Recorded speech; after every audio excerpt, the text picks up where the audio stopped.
Sir, আমাদের last প্রশ্ন সেটা হচ্ছে, যারা আসলে সিএ করতে চায় তাদের জন্য আপনি যদি পরামর্শ দিতেন তাহলে কি বলতেন? যারা সিএ পড়তে চায় তাদের উদ্দেশ্যে আমি যেটা বলবো যে এখন থেকে একটু একটু করে নিজেকে তৈরি করা, বিশেষ করে সিএ সিলেবাসের সঙ্গে মিল রেখে যাদের বিভিন্ন অপশনাল কোর্স আছে, সো চেষ্টা করা উচিত সিএ প্রফেশনের সঙ্গে মিল রেখে কোর্সগুলো চুজ করা। প্লাস বিবিএ বা অনার্সের থার্ড ইয়ারে উঠলে আমি মনে করি তাদের প্রি আর্টিকেলশিপটা নিয়ে নেওয়া উচিত। So pre articleship, but pre articleship নিতে যে প্রি আর্টিকেলশিপের উপরে ফোকাস করে কিন্তু অনার্স বা বিবিএ রেজাল্টটা খারাপ করা যাবে না। কারণ আপনি যখন সিএ ফার্মে আসবেন, আপনি একটা ভালো সিএ ফার্ম যখন চুজ করবেন, তারা কিন্তু আপনি সার্টিফিকেট লেভেল কমপ্লিট করে এসেছেন এটা দেখবে না, সে দেখবে আপনার অনার্স মাস্টার্স বা বিবিএমবি এর result. So this is very important. আপনাকে কিন্তু আপনার একটা ভালো সিজিপিএ ওইখান থেকে নিয়ে আসতে হবে একটা ভালো সিএ ফার্মে যেতে গেলে। তো থার্ড ইয়ারে উঠে আপনারা প্রি আর্টিকেলশিপ নিতে পারেন, একটা দুইটা কোর্স পরীক্ষা দিয়ে সামনের দিকে আসতে পারেন। আর পাবলিক ইউনিভার্সিটির অনেক স্টুডেন্ট দ্বিধাদ্বন্দ্বে ভুগে, আমি তাদের উদ্দেশ্যে একটা জিনিস বলবো যে দেখেন, একসময় এই প্রায়র লার্নিং এক্সামশন ছিল না, এই প্রি আর্টিকেলশিপ ছিল না, তখন হয়তো আমরা অনেক সময় বিবিএ করে অনেকে সিএ পড়তে আসছি।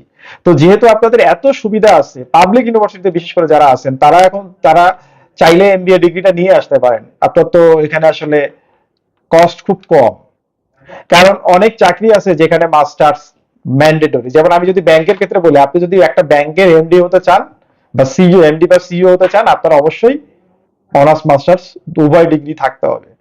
সো এখন যেহেতু আমি চাইলে একটা লেভেল শেষ করে আসতে পারি, সো পাবলিক ইউনিভার্সিটিতে যারা পড়ে, যদি ওরকম ফ্যামিলি এক্সট্রিম প্রেশার না থাকে, তারা বিবিএমডি বা অনার্স মাস্টার্স শেষ করে আসতে পারে। বাট বিবিএ করে আসলেও কোনো সমস্যা নেই, কারণ বিবিএ করে আপনি যদি সিএ পাস করেন, আপনাকে আর এগুলো নিয়ে কেউ কোশ্চেনই করবে না বা আপনাকে পিছনে ফিরে তাকাতে হবে না। বাট একটু একটু করে নিজেকে তৈরি করা, বিশেষ করে হার্ড ওয়ার্কার হতে হবে।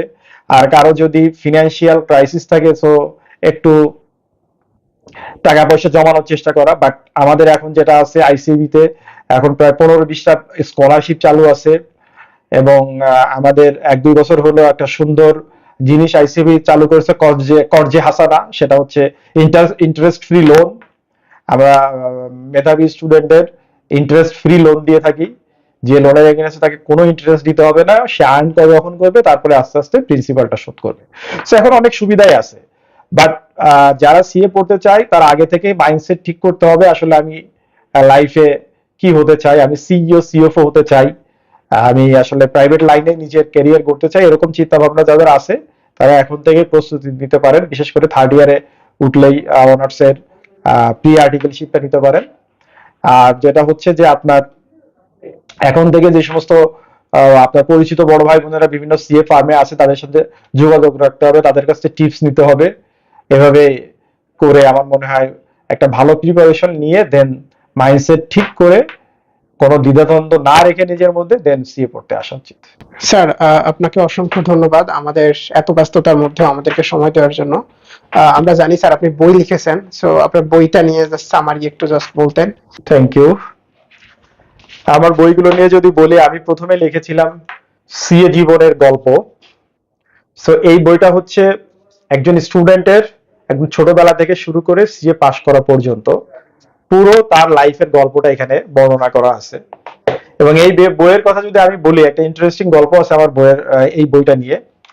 একটা ছেলে আমাকে মেসেঞ্জারে নক করে মিনস সে মেসেঞ্জারে নক করে আমাকে বলে যে স্যার, আমি টাঙ্গাইল মেডিকেলে পড়ি, আমি আপনার বইটা পড়েছি। আমি সে ছেলেটার ব্যাকগ্রাউন্ড হচ্ছে সে ক্লাস 5-এ যে সমাপনী পরীক্ষা হতো সারা বাংলাদেশে ফার্স্ট হয়েছিল, এইটেও সে ভালো রেজাল্ট করে, এসএসসি তেও তার খুব সুন্দর রেজাল্ট, ইন্টারমিডিয়েট পরে সে নটর ডেম থেকেও সে ভালো রেজাল্ট করে, মানে কত মেরিটোরিয়াস স্টুডেন্ট। সে বুয়েটে চান্সও পায়, তার বুয়েটে পড়ার ইচ্ছা ছিল, কিন্তু বুয়েটে সে তার ডিজায়ার্ড বুয়েটে তার ডিজায়ার্ড বুয়েটে তার ডিজায়ার্ড সাবজেক্টটা সে পায় না। এই জন্য সে আবার কি করে, পরীক্ষা দেয় মেডিকেলে চান্স পাওয়ার পরে সে টাঙ্গাইল মেডিকেলে ভর্তি হয়, কিন্তু সে লেখাপড়া করে না। সে তার লাইফের প্রথম ইচ্ছা যেহেতু পূরণ হয় নাই, সে লেখাপড়া করে না। আমার বইটা পড়ে সে বললো যে স্যার, আমি অনেক মোটিভেটেড হয়েছি, আমি এখন লেখাপড়া করা শুরু করছি, আমি পাশ করার পরে আপনি আমাকে সুযোগ দিবেন, ঢাকায় এসে আপনার সঙ্গে দেখা করতে চাই। তো আমার খুব ভালো লেগেছে যে আমার বই যদি একজন মানুষের জীবনও চেঞ্জ করতে পারে, তাহলে আমি মনে করি আমার লেখা কিছুটা হলেও সার্থক। তো ওই ছেলেটা, কেউ যদি লাইফে এখন ফ্রাস্ট্রেশনে ভুগেন বা আপনার মোটিভেশন চান, তাহলে এই সিএ জীবনের গল্প বইটা পড়তে পারে। এরপরে আমি যে বইটা লিখেছি সেটা হচ্ছে সিএ কেন পড়বো। সিএ কেন পড়বো বইটা হচ্ছে, যারা সিএ পড়তে চায়, সিএ প্রফেশন সম্পর্কে আসলে জানে না, আমাদের সিএ প্রফেশন সম্পর্কে আসলে ম্যাথ পিপুলের কাছে অত ভালো ধারণা নাই, সেইটা আমরা এখানে আমি তুলে ধরার চেষ্টা করেছি।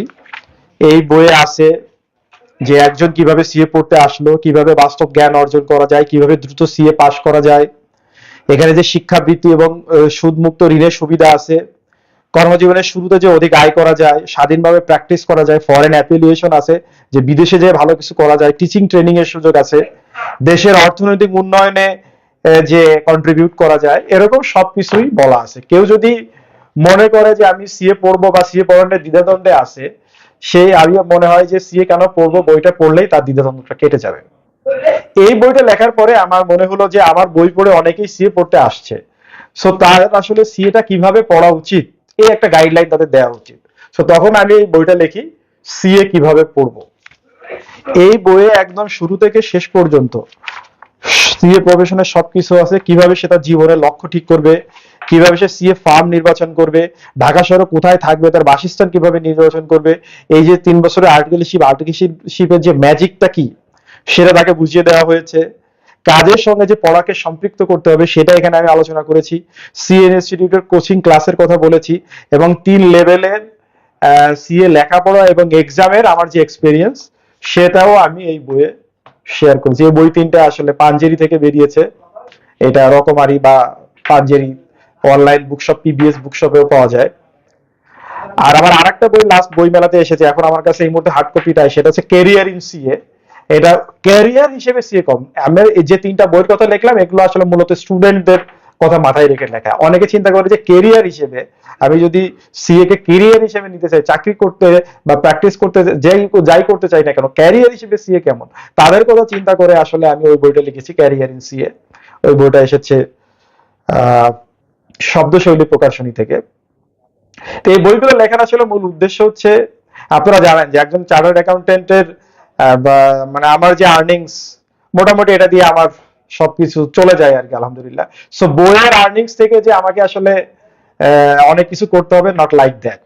এটা করা হচ্ছে আসলে স্টুডেন্টদের ভালোর জন্য, বা এই প্রফেশনটাকে মানুষের কাছে নিয়ে যাওয়ার জন্য, মানুষকে বোঝানোর জন্য। যেহেতু আমার এই সি প্রফেশন নিয়ে আগে কেউ কখনো বই লেখে নাই, সো কেন পড়া উচিত, পড়লে কিভাবে পড়া উচিত, বা পড়েছে এমন কারোর শুরু থেকে শেষ পর্যন্ত তার জীবনের গল্প, সবকিছু মিলিয়ে আসলে আমি আমার বইগুলো লিখেছি। তো কারো যদি ভালো লাগে চাইলে সংগ্রহ করতে পারেন। আর আমাকে আজকের এই ইন্টারভিউতে সুযোগ দেওয়ার জন্য আমি ধন্যবাদ জানাচ্ছি। আর যারা সিএ পড়তে চান, আপনারা এই ইন্টারভিউটা দেখতে পারেন।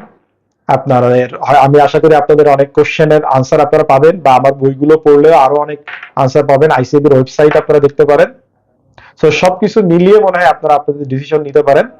বাট আমি মনে করি ভালো মতো চিন্তা করে বুঝে আসলে ডিসিশনটা নেওয়া উচিত। কারণ আপনি সিএ পাস করে 6 ডিজিটের স্যালারি পাবেন, এখন আপনি যদি মনে করেন আমি খুব রিল্যাক্স চাকরি করব, সেটা তো হবে না। আপনি যখন সিএফও হবেন, গ্রুপ সিএফও হবে, আপনাকে 5-10 লাখ টাকা বেতন দিবে একজন এমপ্লয়ার, তো আপনার কাছ থেকে তো সে তো ডেলিভারিও নিবে, তাই না? সো আপনাকে ওরকম প্রেসার হ্যান্ডেল করার মন মানসিকতা আগে থেকে থাকতে হবে, হার্ড ওয়ার্কিং মেন্টালিটি থাকতে হবে, ওই সর্ট অফ ডেডিকেশন আপনার মধ্যে থাকতে হবে। কিন্তু আপনি যদি মনে করেন না আমি খুব রিল্যাক্সড লাইফ লিড করতে চাই, তাহলে কিন্তু আপনার, আমি মনে করি এই প্রফেশনে আসা উচিত না। যার যে চ্যালেঞ্জ দিতে পছন্দ করে, যে চিন্তা করে যে না আমি আসলে একটা সুপ্রিয়র কিছু করতে চাই, আমি আসলে টপ এন্ডে যেতে চাই, আমি ভালো কিছু করতে চাই, আমি শুধু আমার জন্য না, আমি সমাজে পিছিয়ে পড়া অনেক মানুষের জন্য আর্ন করতে চাই, আমি সাধারণ মানুষকে বিভিন্নভাবে কন্ট্রিবিউট করতে চাই, আমি দেশের অর্থনৈতিক উন্নয়নে আমি কন্ট্রিবিউট করতে চাই। সো এই সমস্ত চিন্তা ভাবনা যাদের মধ্যে আছে, যাদের আমি মনে করি যে আকাশ সমান যাদের স্বপ্ন, তাদের আমি মনে করি বিশেষ করে কমার্সের স্টুডেন্টদের অবশ্যই সিএ পড়া উচিত। আবার সবাইকে ধন্যবাদ জানাচ্ছি। Thank you so much.